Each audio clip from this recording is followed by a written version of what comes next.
What's up, everybody? It's Chad. I'm back again with another episode of Ask Chad Grassy Logic. Today, I'm here with Whitney Bustillos. Thank you so much for joining me. Thank you for having me. Of course. You came all the way in town. You rushed to get here, so thank you so much. Oh, thank you. Yeah, glad you got into safe into town and everything. So she's joining me today. But before we get into the episode, could you introduce yourself to everybody? Yeah, I'm Whitney Bustillos. I am the owner of Cultiv8 Magazine. It's a cannabis-based magazine all over New Mexico. Awesome. Thank you so much.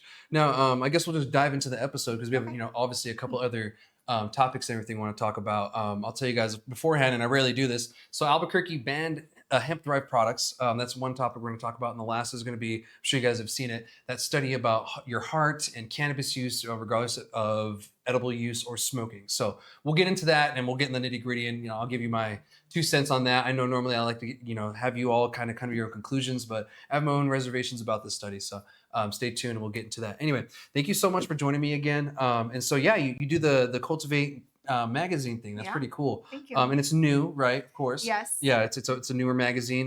That's pretty cool. So before we dive into that, I want to kind of let's, I guess, jump back in time and figure out where cannabis started for you. So what got you, I guess, as a cannabis user? When did you start? I probably like 14, honestly. Like most of us, to be honest. Yeah.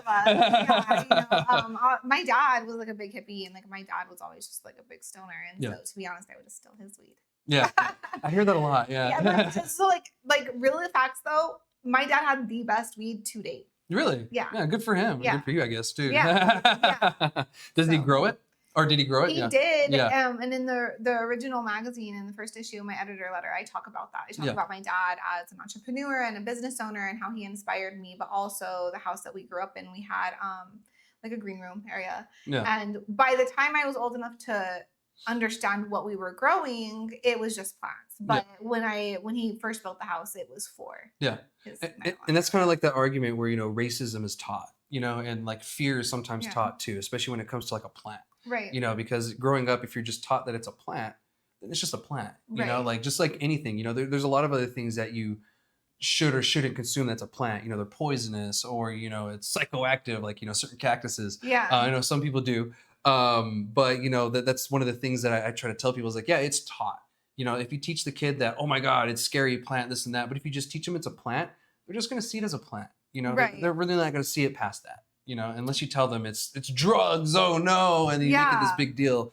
And Well, my dad's ex-wife, so shout out Susan, because my dad has like a whole fan club of ex-wives. She like kind of walked me through, because they built that house together like before I was born, and they grew together, and she walked me through like their whole process about back then it wasn't legal, and she told me some great stories about them, of course, like getting caught with weed and getting out of it, and just some really great stuff. But it was never really taboo in my household, like smoking or cannabis, right? It was just something that you didn't do in public. In public, like you had this persona, like we were successful and we were, middle upper class, like whatever. Yeah. But you didn't talk about it was like something you kept behind closed doors. And that's something that's kind of been lost in time with legalization and everything, is the fact that we have come a very long way. We see those memes and everything. It's like back in the day smoking, it's like, oh, I have to go a mile away in the wood line to smoke this and hope I don't get caught. Now it's like, oh, I guess I'll hit this vape pen in Kmart. It's kind of like where it's going. Yeah, in bars in public, like people just their vape pens, or like you see them. Today I was at Discount Tire because I had an incident before I came here with my tire, and there was somebody. I was waiting in the parking lot, and someone to the right of me was just like ripping bongs, straight out, like in the parking lot, like bombing it. I was like, all right, Albuquerque, I see you. Right, it's like, all right then, holy shit. So I'm in Albuquerque. It's like, all right then. It's like no one gives a shit now. That's pretty cool. Yeah, that's interesting. Yeah, it is, and that's what happens when a state goes legal. Like a lot of the stigmas and everything changes. Right. And it gets less, thank God. Right. But I don't condone smoking in the middle of a parking lot like that. But some Yeah, like if it was like just some dude walking down the street with a doobie, whatever. But they have to teach their own. Yeah. If that's the thing you want to do, but that's hilarious. I had lollipops in my car, but a straight bong. Yeah. It's like, dude, all right then. It's like you're risking some stuff there, but okay. Each their own. So, but that's cool. So you've been around cannabis your whole life, essentially. It's been a part of your upbringing, and that's cool that you got that side of it where it's just a plant. you know, Right. and like, you know, that's what you grew up and saw. And my Now it's dad more than was fun. very successful, I want to know. So there's this also stereotype around like stoners being like lazy and, you know, and my dad was one of the most hardworking, successful men I've ever met in my whole life. So, Mhm. yeah. Nice. Yeah, I mean, and it's from top down, you know, Right. the cannabis usage. You know, it doesn't matter what class you are, what race you are, what age you are. And actually, you know, some of the most heavy users are older people, you know, Right. and yeah, Yeah. especially the Yeah. retired ones. Yeah. You know, my parents, you know, they one of their friends, she uses cannabis way more than I do. You know, Yeah. she smokes way more than I do, and I'm like, oh god. Yeah. So it's funny to see, but yeah, the older crowd, you know, they're definitely up there when it comes to the people that use I cannabis and mean, everything. they what like the 60s and 70s Yeah. was like the prime. Yeah, it was. You know, they're always talking about we used to smoke the leaves and everything, and Yeah. blah blah blah. But you know, it totally looked different back then too. Yeah. You know, it didn't look anything like it did now. And I was talking about it last week. I was like, it just looked like shit back then. Yeah. You know, like it's Not just, my dad. I yeah, have a picture of my dad's in the magazine. It was beautiful that's flowers, good. but Yeah, because like most that you see in the pictures of it, they talk about, I'm like, oh god, like that yeah. sounds terrible. Like why would Right. ooh? But yeah, when you grow it yourself, it's a different story. Yeah. And he Um, grew indoors, so yeah. Oh, cool. yeah. Dang. So he was one of the It was an atrium. It was an atrium in the center of our house. Our house was Oh. built around it. Lucky, Yeah. lucky. That's cool. Yeah. You know, and I was gonna say he's one of the original indoor growers because you know, like cannabis indoor grows. I Mhm. mean, it didn't start like many years ago, but quite a few Right. years ago. But you know, the guys that started it, a lot of the equipment and a lot of the techniques we use now came from that, and a lot of it came from necessity because we had to hide it. We had to, you know, make sure Right. that it's concealed. Like some people ask me, well, what carbon filters do you use? And I'm like, none. They're like, well, how do you mitigate the smell? And I was like, why do I need to do that? Right. Well, my dad, he lived out like way in Radium. Yeah. Oh, And then lucky you'd for have to him. take like a dirt road all the way back. And then Yeah. there was like a privacy gate that you had to go through. And then there was like another gate you had to go through just to get to his house. So Okay. So he was locked. He he's was left locked. alone. Heck Yeah, yeah. he Good was for locked him. in. Yeah. Yeah. That's Yeah. good for him, man. Well, luckily these days we can grow at home and Yeah, everything. So openly. yeah, you know, I'm sure he's smiling down. I had a plant that shout out to Justin over at Dr. Green. Was it hydroponics? Well, I mean, they have the Dr. Green, you know, dispensary, then they have No. the Dr. Green hydroponics. Yeah. Hydroponics, Justin. Yeah, he gave me a plant, like a beautiful plant, and my whole living room smelled like it. Good. Heck Yeah, yeah. it was nice. Yeah, It's cool going there. You're gonna see yeah, the clones or, you know, get some yeah. seeds and stuff. You know, I go there all the time. Shout out to them. You know, they saved He's my a ass many great times. human being as Yeah. well. Yeah, Yeah, he is. You know, they hook it up all the time. But I guess enough for that. You know, yeah, like I wanted to get the background. I like to ask people, you know, where does your cannabis background come from, really? You know, yeah. and you know, some people it's 10 years, some it's a whole life. You know, Right, like you know, it's just been a part of it ingrained. right. So you know, that's just how it is sometimes. But yeah, you know, let's talk about the Cultiv8 magazine. Okay. So when did this like idea come about? So to be completely honest, even though it's legal cannabis in New Mexico, I own Cruce's Culture magazine as Yeah. well. And when the dispensaries were looking for a place to advertise, Cruce's Culture was that platform. Yeah. However, I had a lot of feedback from people that were upset. Hey, we're gonna pull our ad. We saw that you're also advertising dispensaries. Hey, we work with kids, so you can't drop your magazines off here since there's an ad for dispensaries. And I realized that even though I had really great friends in the cannabis industry, that this platform that I currently had wasn't going to work. Yeah. I also recognized because, you know, with my background in like business consulting and business coaching, that there was a need for a branding and marketing platform for the cannabis industry Yeah. because so much social media was just being taken down, Mhm. right? And there wasn't a lot of platforms, especially here in the like southern part of the state. And so that's when the idea came about to just launch a cannabis-based magazine. And I just saw the need for it. I saw something that I could fill as a publisher and with my background, and I just went for it. Nice. Well, Yeah, congrats. You know, thank you. that's cool that you noticed and you saw that, you know, and you adjusted. You Yeah, know, I experienced a lot. Even though I separated them, like the cannabis magazine and Cruce's Culture, there's still people that will not advertise in my other magazine just because I'm associated with the cannabis industry still through the secondary magazine, yeah. which is okay. Yeah, it's fine. So Yeah. yeah, And that's their own choice. You know, right. they're right to do that. Yeah. You know, it's just unfortunate that there's still that stigma, you know, stuck on It cannabis like is. that. It Yeah. really is. And it took me in the beginning of it, it was some adjusting for me. Hmm. Like I was kind of caught between two worlds of like my professional life and how I conduct myself in public, and then also being related to the cannabis industry and how I, like I said before, my dad and I was just taught like we're professionals, but like you keep it behind closed doors, and I did that my whole life. Yeah. And now it was like I was telling my dirty secret almost, but it wasn't a dirty secret. I was proud of it. There was a lot of judgment. Yeah. And there still is, Yeah. and that's something that we all live with, as cannabis Right. users, business people. So, I totally get it 100%. Yeah. I've been, a medical cannabis card holder since 2013. And so, even trying to get jobs or, just Right. people in general, will just judge. You wear a weed hat and all of a sudden, all the Jesus people come up to you and want to invite you to the church. And so I'm like, I have I'm an good. article Huh? about that. I have an article about that. No way. Yeah, in Huh. the first magazine, Yeah. it's how cannabis in the Bible. Oh, 'Cause okay. I'm Christian. Yeah. And I consume cannabis. Yeah. I'm an edibles girl. But I wrote an article about cannabis in the Bible. Yeah. And Dr. Chavez Yeah. is the one that originally talked to me about it and Dope. showed me in the Bible like Yeah. the different scriptures. And those are stuff. the Yeah. people that approach me are the ones that probably don't know that. Right. Like they're just But ignorant it's just to that ignorance. fact. Yeah, Right. exactly. Yeah, ignorant sorry, to I that didn't mean to fact. interrupt you. Oh, But no, you're good, yeah, it's just ignorance, and that's something that I just wish people would educate themselves on. Yeah, instead of taking Yeah. the word from somebody, just go read it. Go look for yourself. People do that with scripture in all areas. I know they do. Yeah. Like especially when I was in Iraq, there were certain times where we would have like this scripture written down in English or someone wrote it down in English and you're kind of Right. like, well, he said this. And like, no, that's not right. Someone's lying to him because he can't read. Oh, Yeah. okay. And that's like the problem over there is, reading is kind of like, I want to say rare, but it's not as common. Right. So like someone can be duped real easy, like Wow. by Yeah, that's scary. Yeah. Yeah, it is. So if you can't read right, please learn to read because it's very important. And Yeah. you can a couple of words make all the difference. And, Absolutely. what you And carry. also translation. Yes, translation is It's very huge, important. yeah. Yeah. And sometimes not all words translate, so you try to use the best, closest one to it. Right. And, so yeah, there's that whole issue. But luckily, do you put your magazine in another language of Spanish yet? I mean, I just thought of that right now. No, I'm not bilingual. I mean, Okay. I have people that work for me that have brought that up for sure, but Mhm. that's just not something like as of yet that is on the map. There's a lot coming. There's a lot of changes, lots of things we're implementing.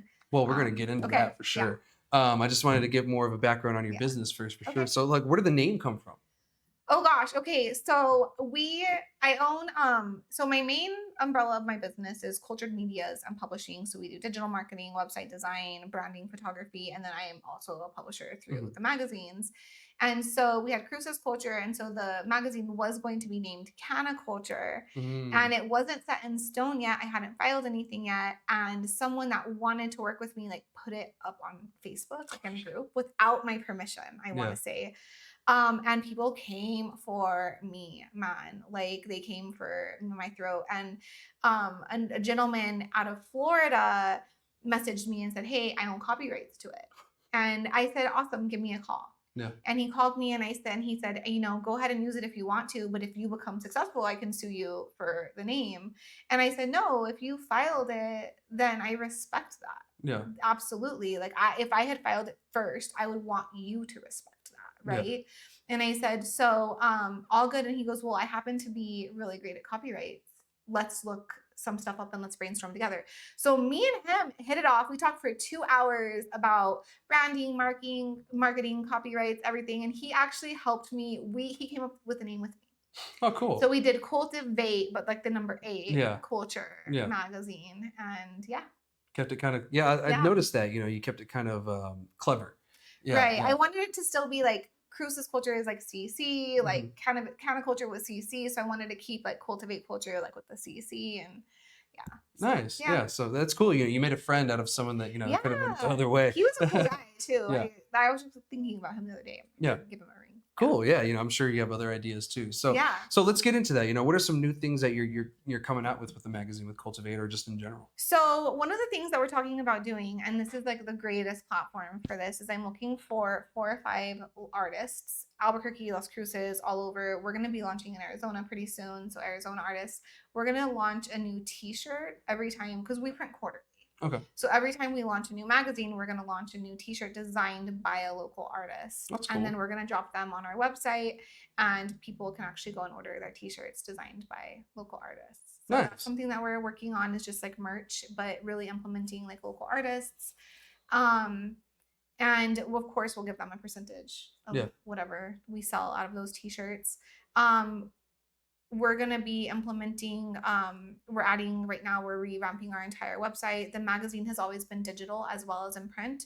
But we're revamping the website for the digital side. We're going to start doing subscriptions where people can actually order and have a magazine sent to their home. Okay. So you can pay up front for the year, or you can just order it like magazine by magazine and have it delivered to your home as well. So we're adding subscriptions, newsletters. We're just growing. We're growing all over the state and just coming up with bigger and better ideas. Lots of events coming as well. Nice. Well, let's talk about it. What events, you got going on? So end of July, I'm gonna have to check the dates, but if you follow me on Instagram at Cultiv8 Culture Magazine, we're gonna be posting it there. We're gonna be doing Buds at the Butte. So we're just inviting everyone to come out. Buffalo Buds, Anthony Quintana, shout out, homie. That's the other. I've been buying from him since I was 15 too. So he's legal and proud. It's like we all are. He's been my buddies since we were 15. Yeah, but he's gonna be sponsoring all the food. So we're gonna be doing the first day at the Butte. We're gonna be doing like 100 hot dogs, Gatorades, chips. We have t-shirts that we're working with. We have sponsors that are gonna be doing like the first 40 people. We're gonna be doing like weekend swag bags. And we're just gonna have everyone invite them. Obviously, Elephant Butte is free. Like, I'm not charging. I just want everyone to come out and network and just kind of connect at the Butte. So we have that coming up into July. October 3rd, I am partnering with Marcy Dickerson. We're hosting a golf tournament out at NMSU. Cool. And anybody that wants to sponsor that, it's 100% write-off because it's all going towards nonprofit for breast cancer awareness. So cool. Nice. Yeah, those are the two big ones right now. Yeah, like what a good month to host it. Breast Cancer Awareness Month. So that's a good way to do it. And it's going to be part of Marcy does Revolution 120. It's her nonprofit, and it's Cancer Warrior Week. So nice. Yeah, and she's a breast cancer survivor, so it's pretty powerful. Cool. Yeah, that's great to hear. I love the charities and stuff like that really start coming around, and the Breast Cancer Awareness Month. That one's actually very serious. And a lot of women are affected by that. So, absolutely. I'm glad that they're raising awareness to it. Well, and it took a while to find a nonprofit that would accept money from the cannabis industry. And so Marcy was super open-minded about it, which I really appreciate for her. She's always been such a great support of mine as well. And, we're just excited. And it's also a great opportunity because it's a tax write-off because it's going straight to the nonprofit. Yeah, nice. Yeah, so tax write-offs, y'all. If you figured out a way to do it, I know don't do it through your dispensary, I guess. Is there no tax write-offs for dispensary? You can't, the 280E. Yeah, so the cannabis industry, there's no tax write-offs. Retail side. Retail's the only one that pays 280E here in New Mexico. Change my pitch now. Now, some of them have other ways that they do it where they can, and some have other businesses too where they can't accept that. So what type of write-offs can the cannabis industry? So like in regular industries like marketing and branding is a write-off. Is that something? No, it's very rare that you get any kind of write-off. Now, some people have figured out little loopholes through different things. Yeah. And of course, there's a way to manipulate everything. Right. But yeah, as of right now, if you do 280E and it's just straight directly the way they think it's intended, there's really no write-offs whatsoever. Wow. But some people have figured out some other things around the other ways. There's other bigger companies that are doing stuff on the East Coast to try to running a business is hard. Yeah. Running a cannabis business is. It's like what's beyond It's like the game of business on expert. Super expert, hard. Like, why am I doing this? Absolutely. You just have to have so much passion behind what you do to really thrive in the cannabis industry because there's so much red tape. My bank account, just for the magazine has been closed down 2 or 3 times. Yeah, they'll do that. It's ridiculous. Yeah, and I don't sell cannabis. I just receive money from dispensaries for advertising. Yeah. So, but they shut me down. That's ridiculous. Yeah. Mm-hmm. Of course, there's ways some people have figured out to get around that, but unfortunately, trying to be a legit person, it's like, well, damn, I don't want to just go cash only or go that route because you want to make sure you're paying your taxes and doing things right. Right. But it's at the same time, it's like you guys are kind of forcing me to think of other ways, and you may not like it. At the end of the day. Right. And I've seen a lot of people have to go that route. You have to get creative. Yeah, exactly. Right? You have to get creative. Yeah. And even for me, we're just doing profit and loss statements for investors, people I'm like, well, we have to sit there and be, there's definitely a lot of cash transactions and making sure that every little thing is documented. Yeah. So. Yeah, because you don't want the tax man coming knocking. Yeah. Well, for me, I have investors too, and I owe them explanations as well. Yeah, that's true. Yeah, I get it. I'm like, Sorry. Where did it go? Well, let me get back to you. Shit. Yeah. That's Yeah. cool. At least you went out and you got some investors and stuff too. Is there any other like business ventures you're going on? You got cannabis. You got the Cultiv8 Magazine. What else is? So I do have an announcement. I haven't Okay. told anybody. Should we do it here? Let's Yeah. do it. All right. By all means. Hell yeah. So Cruises Culture is being dissolved. Okay. But we are launching a larger magazine statewide. Oh, cool. So it's not being completely dissolved; it's being absorbed by like a larger magazine. Yeah. So it kind of changed. Yeah. So we're just gonna take it, Southwest, the same areas as Cultiv8 Culture, Mhm. and not limit ourselves to Las Cruces. So, and then I am launching a PR agency. It's called the Profile Edits, and it's literally for personal branding. So for people like you dabble in the cannabis industry and you have other businesses, but you're your brand. Chad is a brand. So the Profile Edits really is self-explanatory. It's a profile editing company that builds personal branding. Nice. And we're launching a publication with that will be biannual, so twice a year. And we're highlighting very high profiles. So nice. We're excited about that. Yeah, cool. Congrats on that. Thank you. Yeah, I was kind of curious, because I saw the first, Cruises Culture thing, then this. I was like, well, there's got to be other stuff. I know she's brewing other things too. Yeah, so, I just, you have to move in silence. So now that we're launching, I have an event July 8th in Scottsdale. It's going to be a mastermind workshop. I have some really big speakers, and it's called Elevate Your Why in July. That's cool. Thank you. And it's your passion and your purpose and turning that into profit. So it's turning your passion and your purpose into profit. Yeah. And so we're going to do a mastermind July 8th on that in Scottsdale. We have one July 15th in Albuquerque, and then there's one pending Las Cruces, El Paso area. And I'm bringing in phenomenal speakers. We have a legal agency out of Las Cruces and El Paso that we're teaming up with. We have Tab Pierce and his wife Catherine Pierce. They own an AI cybersecurity company out of Scottsdale. They're speakers. He's also written several books. But yeah, we just have actually Adelia from Blunt Brunch is going to be one of the speakers in Scottsdale as well. Oh, cool. So yeah, we have a great lineup in all cities, and that's kind of where we're starting. So good. Congrats. Well, thanks for the announcement and everything. That's great that you decided to do it here on the on the show. Timing the opportunity. Yeah, timing is everything. That's awesome. So, with like this new venture and everything, is your focus going to be kind of a mixture of everything now? So I have some great new team members that have joined me, and they are kicking butt and taking names. So really, my big baby is Cultiv8 Culture Magazine, and that's where my focus will stay. I have promised investors that as well. But that's my baby. That's where my focus will predominantly be. But I designed it around to where, like, the Profile Edits is just events, and then twice a year there's a publication. Yeah. So it's kind of minimal as compared to a quarterly publication. Nice. Yeah. That's cool to hear. You're just going on different little ventures, little treks here and there. It gets bigger. Yeah, there you go. Yeah, so you're a can mom too as well. Yeah, my kids keep me insanely busy. So.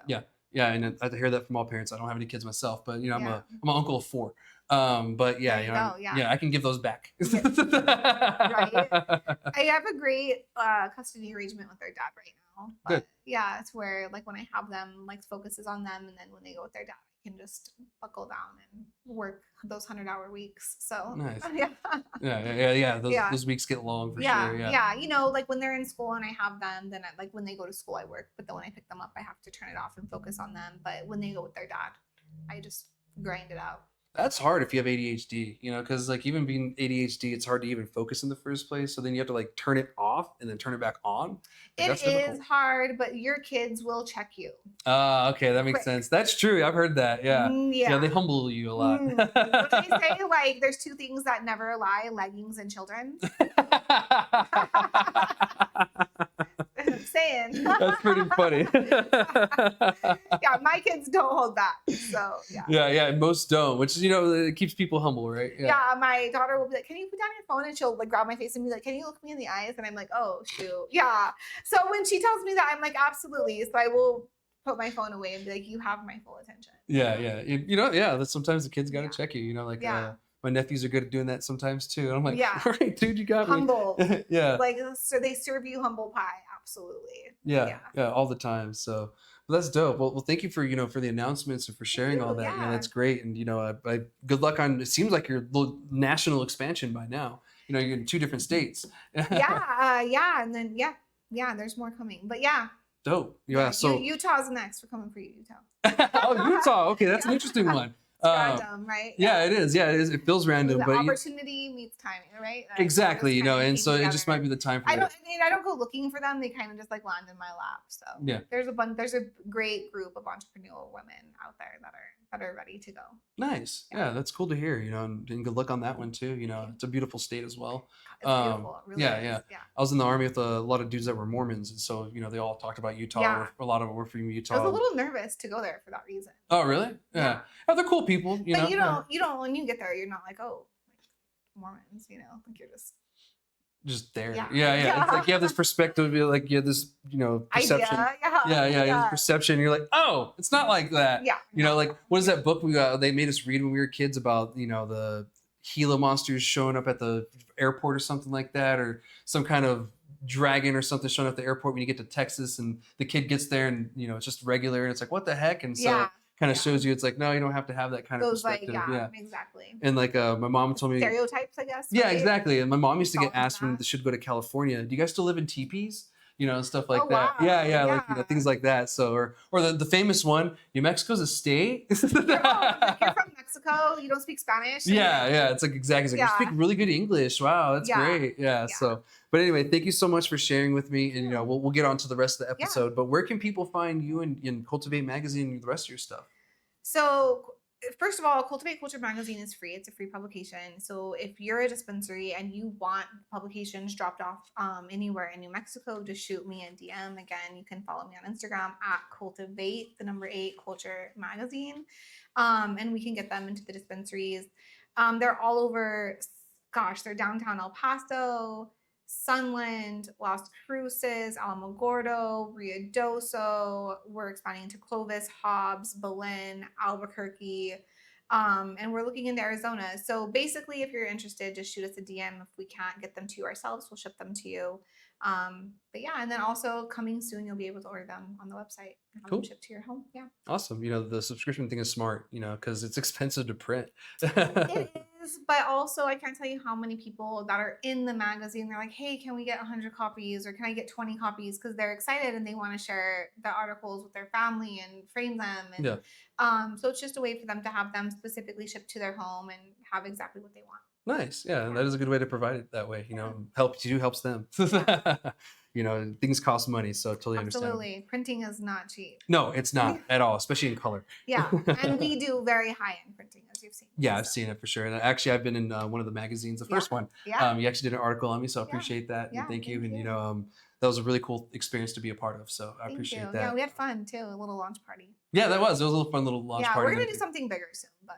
Cool. Yeah. Well, let me know. And, I'll announce it and everything. Thank you. So, but thank you so much for joining me. I look forward to keeping this conversation going on some other topics, though. So let's get right into that. All right. So next, we're going to talk about Albuquerque, and I know we talk about Albuquerque a lot. Sarcasm. So Albuquerque decided to ban hemp-derived products. That means Delta-8, THCa, HHC, all those guys that you've been seeing, and the same thing that's going on with Texas and all that with their SB3 stuff.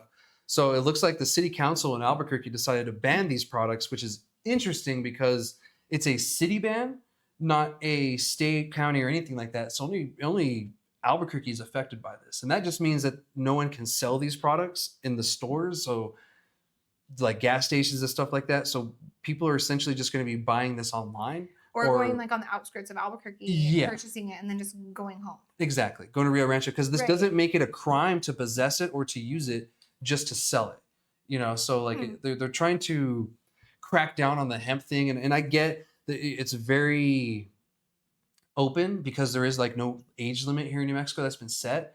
But instead of adding regulations, we're going to ban it. And that doesn't make any sense.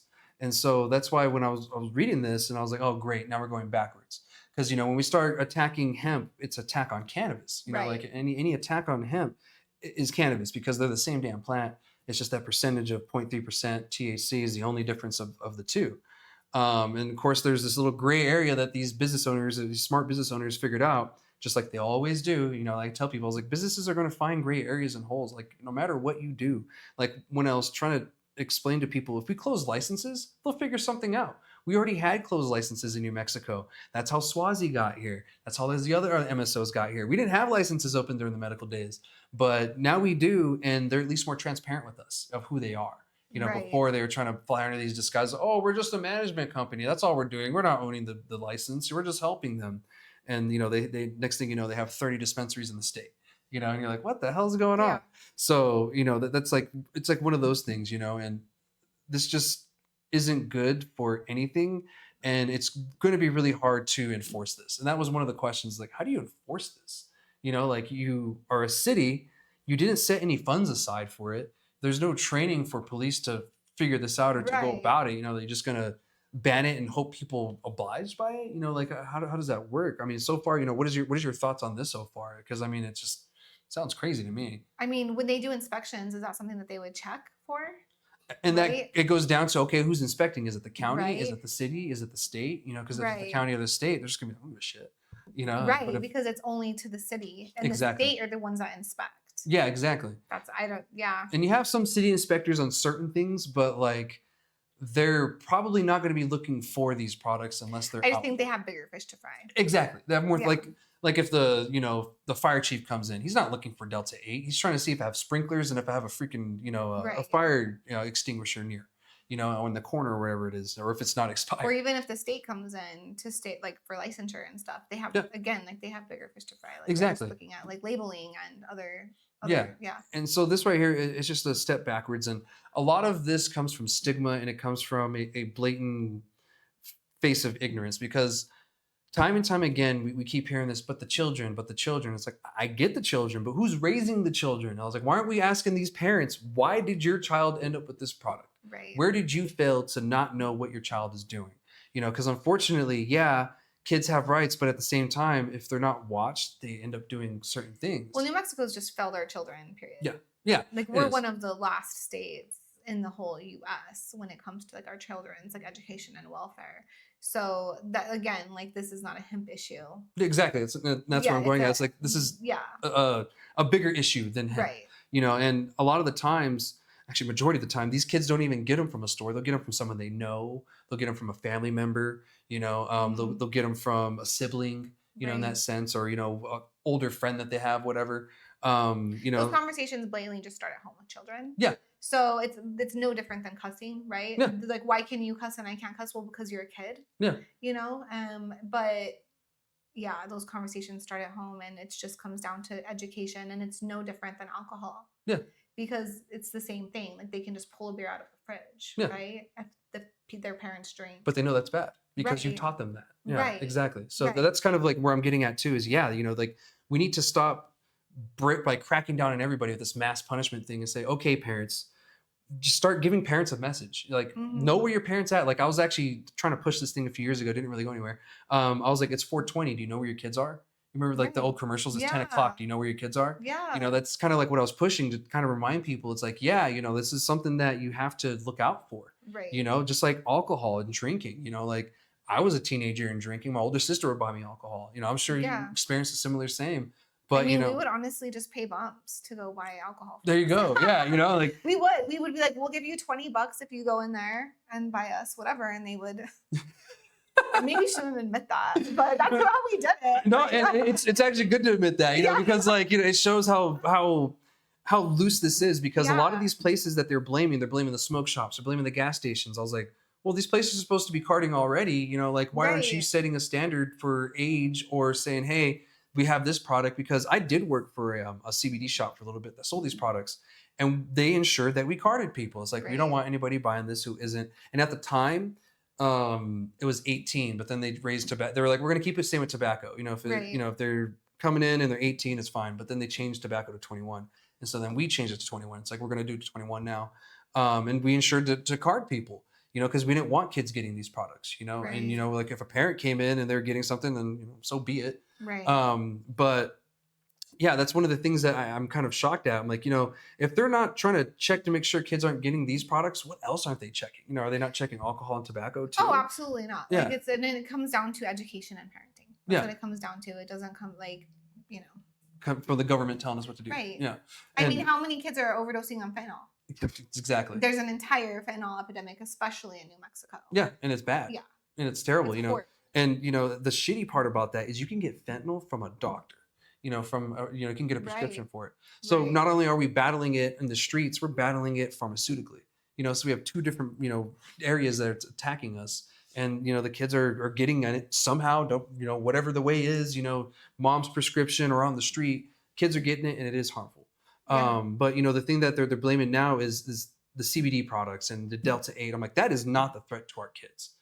This just needs regulatory framework. You know, like they need to go in and say, okay, we will set an actual age to use for these products. You must ensure that these products are tested, this and that, and go down the Right. line. Just like in cannabis, like they don't have to be as strict because this is a federally legal substance.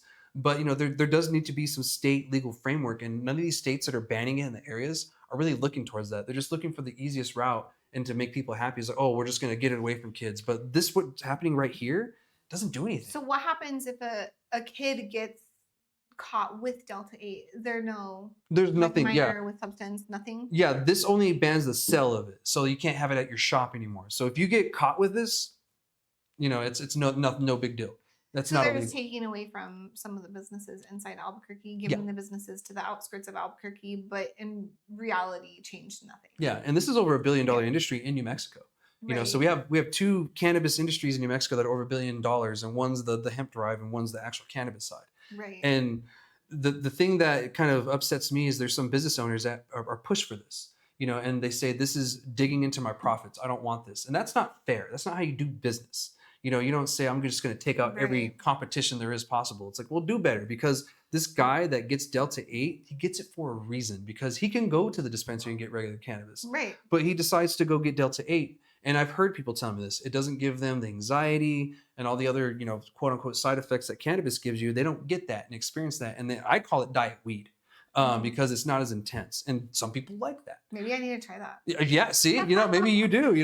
One time I took too many edibles and it was wild. Yeah, I think we've all been there. Yeah, I think we've all been there a couple of times. My mom is like the worst one when it comes to that. Yeah. I'll tell her, only eat one. And she's like, they were so good. I ate 4. That's a problem. Yeah. So whoever is in the manufacturing industry, make a goodie, but I want to go get my medicine and take my actual edible for the medicine factor, but then I also just want a bag of non-medicated that I can just sit there and eat. So have side by side. Yeah, give me a small dose that's medicated, and then a big bag that I can just sit there. Mesilla Valley extracts, they make this salted caramel. It is so delicious. You just want to sit there and eat 3 or 4 of them. Or they have the pretzel ones with the peanut butter. Yeah. They're amazing. Yeah. But you can only eat one. And that's a problem. And nowadays we're starting to see the rise of, lower milligram edibles. So one piece would be 2.5 milligrams or 1 milligram. So you can eat a bunch, the Joy Bombs. Right. I just had this conversation with Dulce. They do the 2 milligram edibles. Yeah. And they do that because they made it for their grandma. Ah, see, that makes sense. They started. Yeah, and I loved their story. Yeah. And so I was like, well, I need those because I'm kind of a lightweight when it comes. I just need I do 2 at a time until I feel like I've hit my. And I feel most users are more lightweight users than not, because I'm around more heavy users myself. Right. So that's all I see. Mm-hmm. So I'm like, you can't do 100 milligrams. But there's people out there, 10 milligrams puts them on their ass, and that needs to be acknowledged. Exactly. Yeah. And so that's the people that are using these, hemp derived products, are a lot of them that don't want the higher dosage or the higher intense feeling.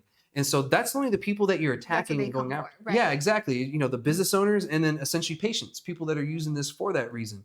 And I get along the way, kids are going to get it, but I think regulatory framework is the way to go versus banning it and saying kids we're going to get anything.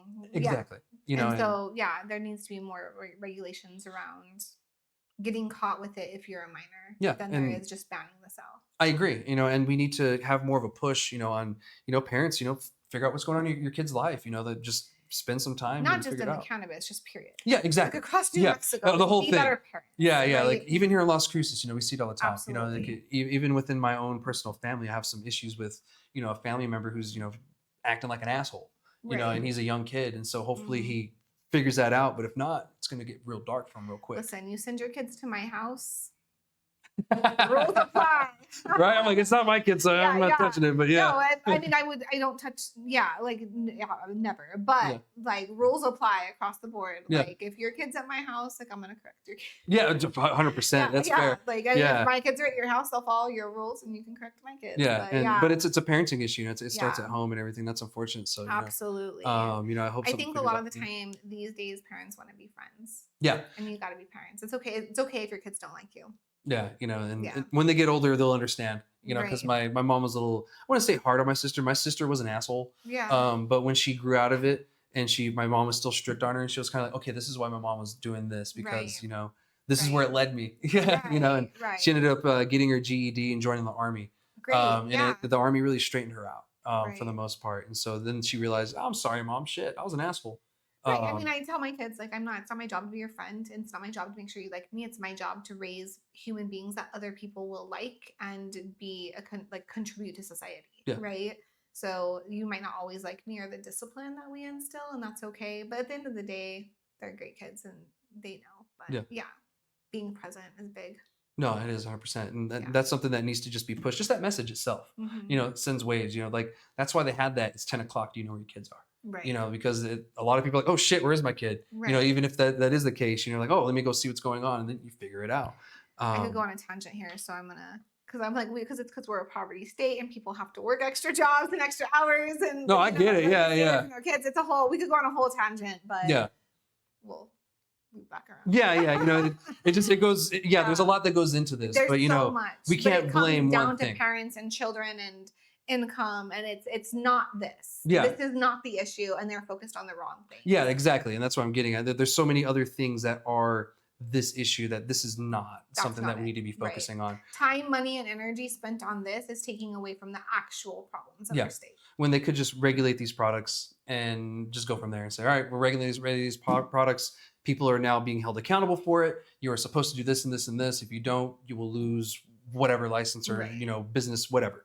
Because kids shouldn't be getting these products, like that is unacceptable. Yeah. But not always are they getting it from the store. There's other means that they're getting this, and it's a whole other issue. So I hope this doesn't spread around the whole state, city by city, because usually when Albuquerque, Santa Fe, or Cruces does one of those things, the other cities tend to follow. And that's one thing I hope we don't do here in Las Cruces. If we do, I hope we go towards a regulatory framework versus a banning framework, because all this does is it attacks business owners. It attacks people who use this medicinally, and it doesn't fix anything in the end. Instead of a preventive thing, we've gone and just tried to put a Band-Aid over, something that needs a stitch. So I hope that in the future we can, as a state, come up with some regulatory framework versus a ban, because this last legislative session, they tried to ban it altogether. It almost passed. If they had probably another 30 minutes, it probably would have passed. But they just ran out of time. So it got lucky and it's safe for like another year. But we'll see what happens in the future. And it just doesn't look good because, I kind of feel that depending on what Texas does with, Greg Abbott signing that SB3 thing for their hemp ban, I kind of feel if Texas does that, more states and more areas will start to do it too, because it's kind of like, that's the biggest hemp industry in the nation. Right. If they ban it, that's going to be a huge kind of fall thing. So we'll see what happens. He hasn't signed it yet. But the only thing in Texas I found out is that here in New Mexico, we have a pocket veto, right? Which is if she doesn't do anything to it, it's vetoed. And, it doesn't become law. Texas, it's opposite. If he doesn't do anything, it becomes law. So he can just sit on it and it'll become law. So hopefully he vetoes it. So we'll see, because, that affects a lot of people. Like a lot of people, I've said this before, in Sunland Park work in Texas. Live in Texas, but work in Sunland Park. So, they'll be affected by this by a lot. They're already kind of targeted as is, so it might get a little worse.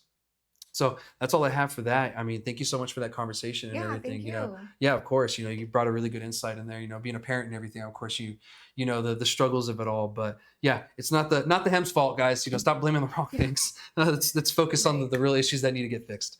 So the last topic I'm going to talk about, it may be I don't know, a happy one, a non-happy one. I would say non-happy just because it makes cannabis look bad. And I'm sure most of you have seen this study. It's about cannabis and your heart or cardiovascular health.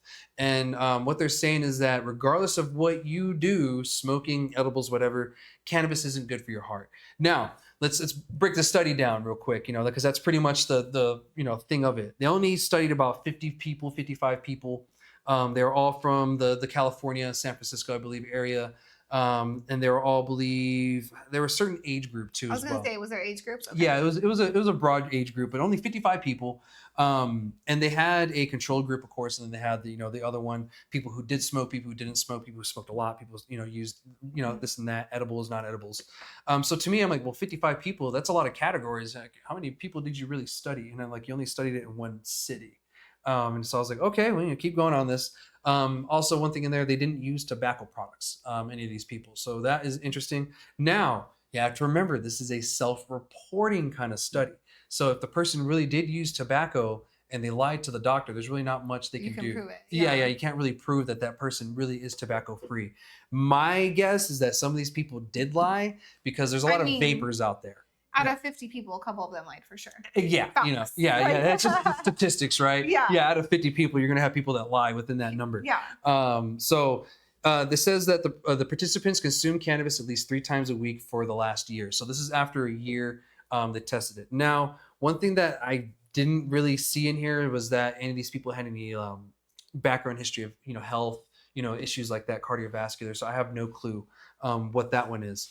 But they said the researchers learned that people who regularly used cannabis, they say marijuana in the study, regardless of what form, had a reduced blood vessel function compared to tobacco smokers. Overall, the vascular function in those who regularly use cannabis was reduced by half compared to those who did not use it. So it just doesn't sound great, but when I hear that, I'm like, well, if that's the case, well, wouldn't we have more cardiovascular issues going on in the country and in the world? Because cannabis is not just a United States drug, it's a national thing. And there's nations like Canada that have legalized it. So, are they seeing an uptick in heart cardiovascular? I also have so many more questions running through my head. Like, for me, like, when I consume edibles, it's because I'm super stressed out and I can't sleep. So stress and not sleeping is also bad for your heart. Yeah, exactly. So it's kind of like any medication where if you're using this to like medicate, like there's gonna be some side effects, right? Yeah. So it feels like taking an edible would still be healthier than like a prescribed medication. Yeah, and they're not comparing it to any of those in these studies either. It's to tobacco. It's just to tobacco. Yeah, just to tobacco is the only comparison that they have, which that's a good point. It should be compared more to, if this is being used as a painkiller, maybe aspirin, ibuprofen, Vicodin, et cetera, morphine even. Or like sleeping aids or anxiety medication. Exactly. There's no comparison to pharmaceuticals because in California, it's medical, it's recreational. In New Mexico, it's medical, it's recreational. There's so many states like that too. And that's the route that they're going to go federally so far. Is the medical route, the Schedule 3 route, which makes it medical. So why wouldn't they want to compare it to that versus tobacco, which has no medical benefits, but it's legal. It's 100% legal. And some people may argue that it does, but time and time again we're hearing that it just doesn't. Even alcohol, they're finding out that the myth that it's good for your liver in small dosages is actually false. It's like any kind of amount of alcohol is actually not very good for you at all. It's just the alcohol lobbyists are really strong, and over in DC and other states. For me, I can tell you, like, there's nights like where like 3 or 4 nights in a row, like I just don't sleep, right? And when you're working as hard as you are and you have 3 kids, like not sleeping is so bad for you. Yeah, it's your mental health, it's like your physical health, it's everything. So taking an edible, like, and getting a good night's sleep, like I'll take that. Yeah, 100%. Everything it does has its risk. Right. Nothing comes risk free. Right. Like that's just impossible. And I wish we lived in a make-believe world where that was the case. But cannabis, of course, is going to have its risk, but I think it's being overplayed. And I think the study, when you read it, you're like, oh, well, they're being assholes. I'm like, I think what they're saying is that it's being seen cannabis to have no downsides whatsoever. But we have to look and see what kind of issues that do come with it, because they do say if you have a heart issue, you probably shouldn't use cannabis. Because the issues that might come with that, and that might be what's coming on here. Maybe these people had a history of heart issues in their family, and it maybe doesn't say that. Yeah, it doesn't really say that. Or they already have heart problems, and then it's like making their heart problems even worse. Yeah, exactly, and they should consult their doctor, like everyone should if you're going to do this. If you're curious of the study, you can find it in the JMA Cardiology I can try to get the link to Gino and see if we can get that in the description for you guys, so that way you can look at it yourself. I want you all to come to your own conclusions. I do have the tidbits here, have the conclusions, limitations, and the funding here, because those are some of the things you want to look at when you're looking at studies. Don't just take it by the face and run to the conclusions. Look at the limitations, look at the conclusion, look who funded it. And so in the limitations, I'll read this off to you, is kind of out of place where I wanted to do it, is Dr. Chang, who was one of the doctors that was a part of the study, reported receiving grants from NIH, which is national something. Oh crap, I can't remember the acronym for it. During the conduct of the study, Dr. Wu, one of the other ones, reported being a co-founder and member of the Science Advisory Board of Greenstone Bioscience outside of submitted work. Dr. Spring reported receiving grants from National Heart, Lung, and Blood Institute, with the U.S.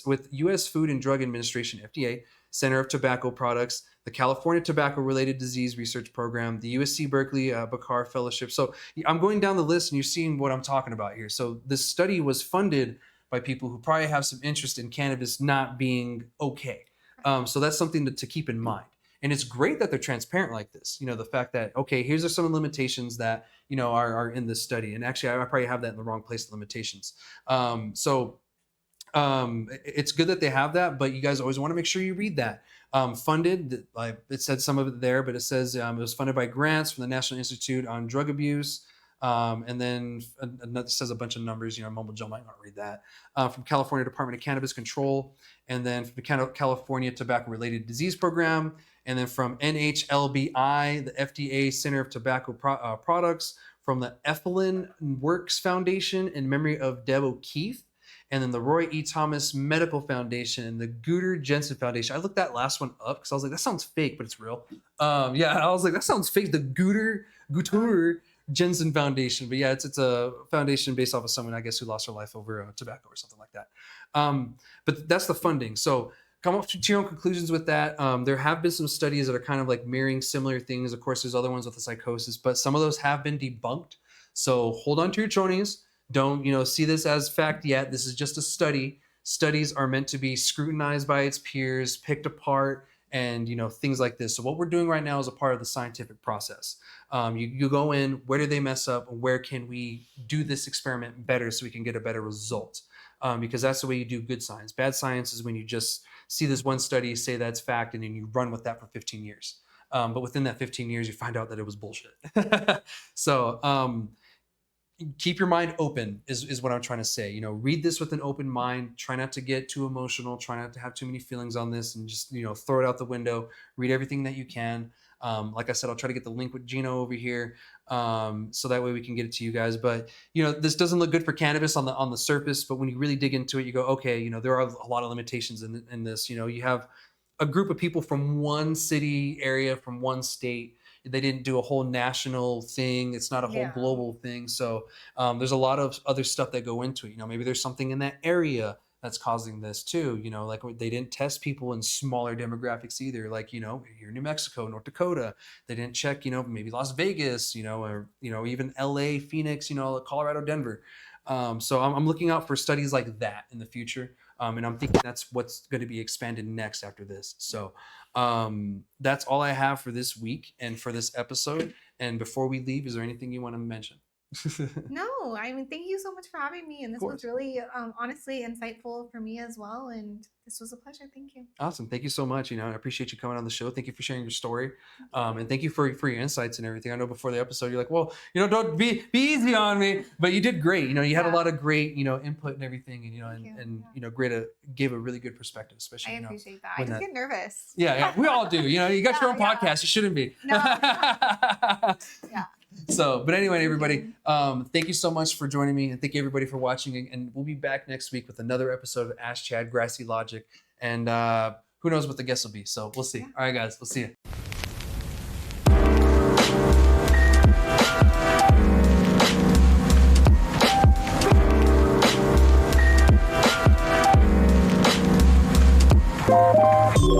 you.